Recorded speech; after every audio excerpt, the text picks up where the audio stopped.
हमारे देश के प्रधानमंत्री नरेंद्र मोदी जी के घर में एक ऐसी मस्जिद है जिसको लेकर पूरी दुनिया हैरान है। दुनिया भर के वैज्ञानिक और इंजीनियर भी आज तक उसके रहस्य से पर्दा नहीं हटा पाए हैं। आखिर उस मस्जिद का ऐसा क्या रहस्य है, जानेंगे आज के इस एपिसोड में। हाय दोस्तों, मैं शिवराम सिंह और आप देख रहे हैं रिसर्च टीवी इंडिया। दोस्तों, अगर आप इस चैनल पर नए हैं तो इसे सब्सक्राइब कर लीजिए, जिससे आपकी कोई भी वीडियो मिस ना हो सके। तो चलिए शुरू करते हैं। मोदी जी के घर यानी गुजरात के अहमदाबाद में एक मस्जिद है जिसे सीदी बशीर के नाम से जाना जाता है, जो दुनिया भर के वैज्ञानिक और इंजीनियरों के लिए एक रहस्य बनी हुई है।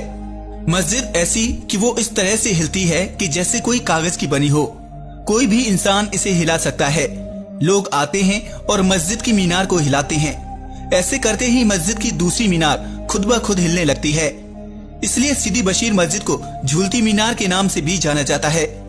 अगर पानी की कटोरी मीनार पर रखने के बाद मीनार हिलाई जाए तो पानी हिलता हुआ साफ देखा जा सकता है।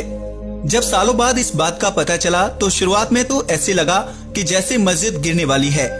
कई इंजीनियर यहाँ आए और उन्होंने इसकी जांच की, लेकिन तब भी मस्जिद में कोई कमी किसी को नजर नहीं आई।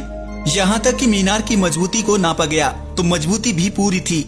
तब जाकर इस बात का खुलासा हुआ कि मस्जिद का हिलना एक रहस्य है।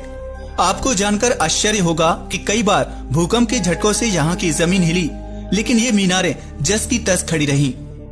यहाँ आने वाले लोग इसे अल्लाह का चमत्कार बताते हैं। सभी को पूरा यकीन है कि मस्जिद को कुछ नहीं होने वाला। वैसे इस बात का खुलासा 1947 से पहले ही हो गया था कि मस्जिद ऐसे झूलती है जैसे कि इंसान झूले पर बैठा हो। जब अंग्रेजों को इस बात का पता चला तो उन्होंने इसकी जांच कराने की सोची। ब्रिटिश शासनकाल में इस रहस्य को समझने के लिए ब्रिटेन से इंजीनियर्स बुलाए गए। मीनारों के आसपास खुदाई भी की गई, लेकिन सारी कोशिशें बेकार ही रहीं। ऐसा अनुमान लगाया जाता है कि ये मीनारें अनजाने में ही झूलने वाली बन गईं, जिसे आगे चलकर प्रमाणित भी किया गया।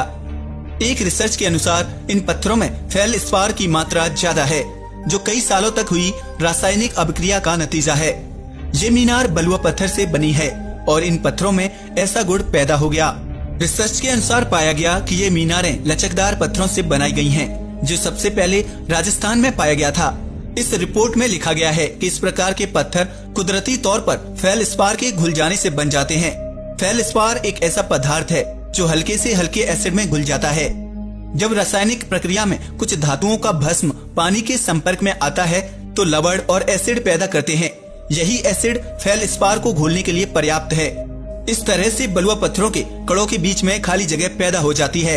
इसी कारण बलुआ पत्थर लचकदार हो जाता है। इसके अलावा इन मीनारों की वास्तुकला भी इसके हिलने में मदद करती है। इन सिलेंडर नुमा मीनारों के अंदर सीढ़ियां सर्पाकार हैं। इसके पायदान पत्थरों को गढ़कर बनाए गए हैं। इनका एक किनारा मीनार की दीवार से जुड़ा है तो दूसरा छोर मीनार के बीचों बीच एक पतले स्तंभ की रचना करता है। पत्थरों की डिजाइन इतनी बेहतरीन है कि आज भी उनके जोड़ नहीं खुले हैं। इससे ये बात साबित होती है कि निर्माण में कोई कमी नहीं है। जब मीनारों पर धक्का लगाया जाता है तो उसका असर दो दिशाओं पर होता है। एक तो ताकत लगाने की दिशा के विपरीत और दूसरा सर्पाकार सीढ़ियों की दिशा में नीचे से ऊपर की ओर, जिसके कारण मीनार आगे पीछे हिलने लगती है। इतिहास के जानकारों के अनुसार मस्जिद का निर्माण 1461 और 64 में हुआ। सीदी बशीर मस्जिद की मीनार 3 मंजिला है, जिसमें बालकनी में काफी नक्काशी बनी हुई है, जो पत्थर की नक्काशी से डिजाइन की गई है। माना जाता है कि इसे सीदी बशीर के द्वारा बनवाया गया था, जो सुल्तान अहमद शाह का नौकर था। उनके मरने के बाद उन्हें यहाँ पास ही दफनाया गया था। बाद में उनके नाम से ही मस्जिद का नाम सीदी बशीर मस्जिद हो गया। इसके हिलने का कारण आज तक पता नहीं चल पाया है। हो सकता है कि इसकी बनावट में ही कोई गहरा रहस्य छुपा हो। ब्रिटिशों ने इसका कुछ हिस्सा नष्ट कर दिया था, जो आज तक सही नहीं किया जा सका है। इन मीनारों पर किसी को भी चढ़ना मना है, लेकिन फिर भी ये जगह पर्यटकों के आकर्षण का केंद्र बनी हुई है। आज के लिए बस इतना ही। अगर वीडियो पसंद आया हो